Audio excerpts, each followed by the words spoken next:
Olá pessoal, voltando aqui na nossa aula de tabela periódica.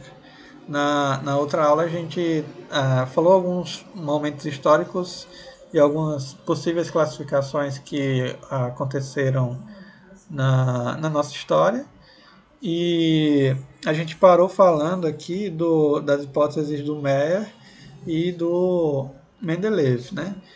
Ah, os dois eles fizeram trabalhos semelhantes. O trabalho de Mendeleev ele foi mais meticuloso. Ele anotava as propriedades dos elementos em cartões e pregava esses cartões na parede do laboratório. E ele poderia mudar a posição dos cartões para obter uma sequência de elementos que se destacasse com propriedades semelhantes. Foi com esse quebra-cabeça que ele chegou à primeira tabela periódica, né, uma tabela formal, uma classificação mais adequada para os elementos químicos. Verificando então que havia uma periodicidade das propriedades quando os elementos químicos eram colocados em ordem crescente de massa atômica. Em uma de suas primeiras tabelas, Mendeleev colocou os elementos químicos conhecidos na época 60 em 12 linhas horizontais, em ordem crescente de massa atômica, tomando o cuidado de colocar na mesma vertical os elementos com propriedades semelhantes. Então, o que ele fez? Ele pegou na parede lá do laboratório dele e foi colocando os elementos conhecidos em ordem crescente de massa e tentando agrupá-los de forma semelhante nas linhas verticais. Né? Então,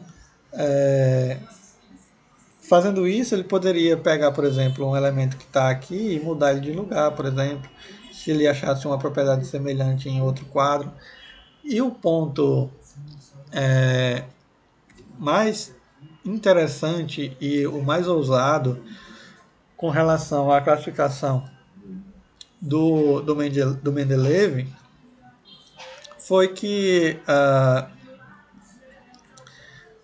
ele, além de poder inverter as posições, ele deixou espaços vazios na tabela periódica. Então, por exemplo, na linha de número 7, as massas atômicas do iodo deveriam vir antes do telúrio.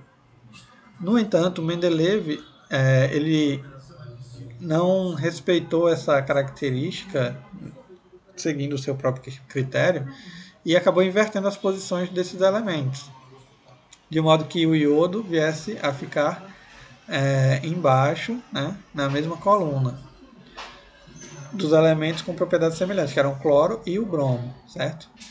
Para justificar isso, ele alegou que as medições das massas da época não estavam corretas, poderiam haver erros de medida.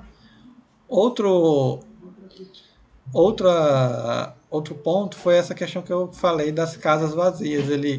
Se vocês olharem aqui, ó, vejam que tem locais vazios aqui na classificação do Mendeleev. Por que ele fez isso? Porque se eu tenho, por exemplo, aqui um elemento que tem massa, digamos, 75, e aqui vai para 78, será que não existe a possibilidade de ter um elemento com uma massa intermediária aqui?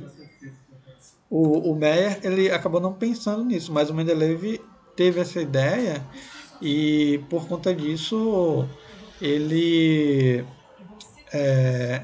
deixou essa classificação mais adequada, né?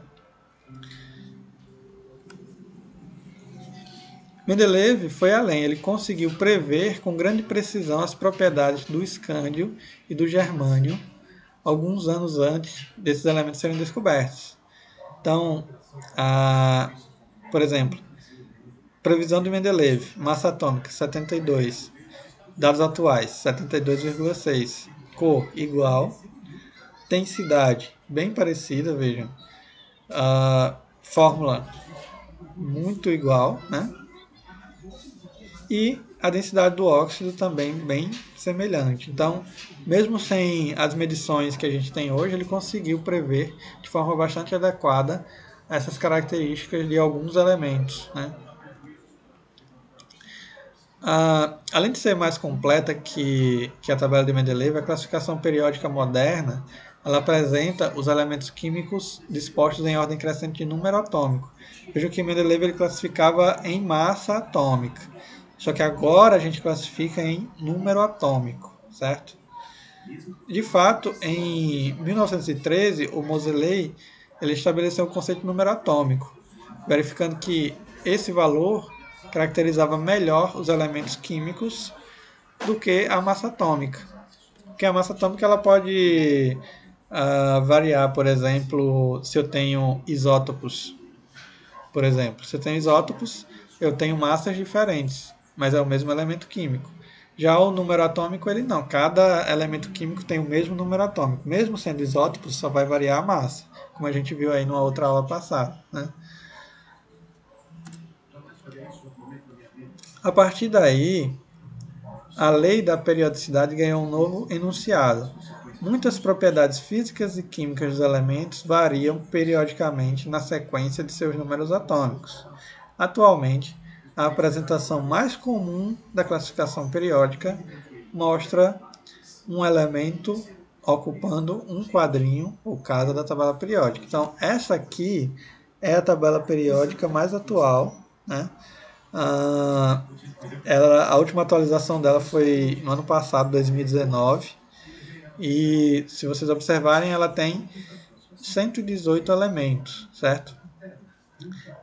A tabela periódica ela é formada por linhas horizontais, né, que são os períodos, e verticais, que são as famílias, certo? Então, eu tenho aqui 18 linhas verticais, que são as famílias, e tenho 7 horizontais, que são os períodos.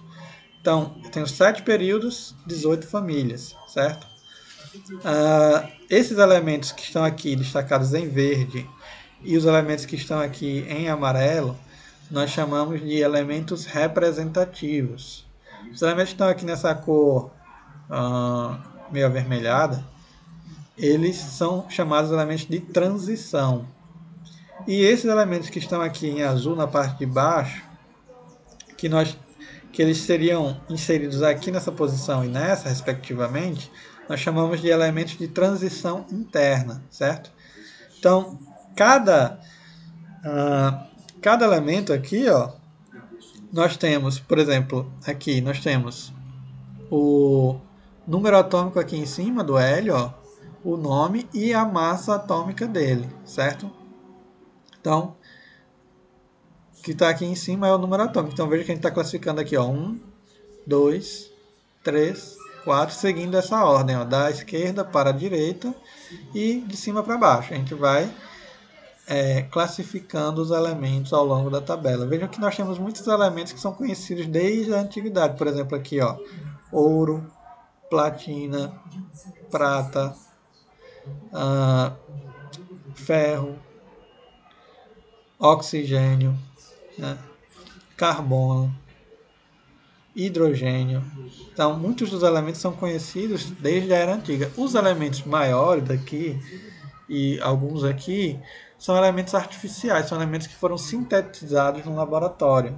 Então, esses elementos eles são foram produzidos há não muito tempo atrás, já que a tecnologia para fazer isso ela é um tanto recente, se a gente for considerar aqui os outros elementos, né?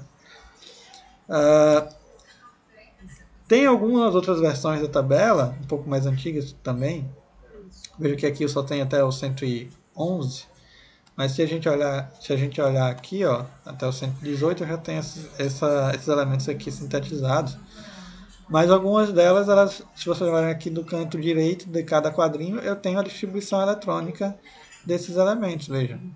Então algumas delas vêm com essa facilidade, outras não, depende da editora, depende de quem compilou esses dados aí. No geral, as tabelas oficiais da IUPAC vêm nesse formato aqui, certo? Então veja só. Primeiro, os períodos. As 7 linhas horizontais que aparecem na tabela a gente chama de período. Então, no primeiro período ele é muito curto. Olha, você tem 2 elementos, hidrogênio e hélio. Ó, primeiro período aqui, ó, hidrogênio e hélio, certo? Segundo período, lítio, berílio, boro, carbono, nitrogênio, oxigênio, flúor e neônio. Então, a gente vai colocando os elementos dessa forma horizontal aqui, para que a gente possa ter uma ordem, uma certa ordem. Aqui, ó, no sexto e no sétimo, a gente tem muitos elementos. Veja, você começa aqui, passa por aqui, volta para cá, ó, 56, 57, vai até o 71 e aqui tem o 72. E aí ele segue aqui. Da mesma forma, o período 7 aqui, mesma coisa, certo? É importante notar que no período 6, essa terceira casa aqui contém 15 elementos, que é o lantânio, do lantânio ao lutécio, que por comodidade, por conta de estética, eles são colocados logo abaixo da tabela, só para a questão de facilitar mesmo, para a tabela não ficar muito extensivamente grande na horizontal. E a gente chama essa série de lantanídeos, porque começa no lantânio, aqui no lantânio. E o período 7 é a mesma coisa, só que a gente chama de série dos actinídeos, porque ela começa no actínio. Ó, voltando aqui na tabela, ó, aqui lantânio e aqui actínio, certo?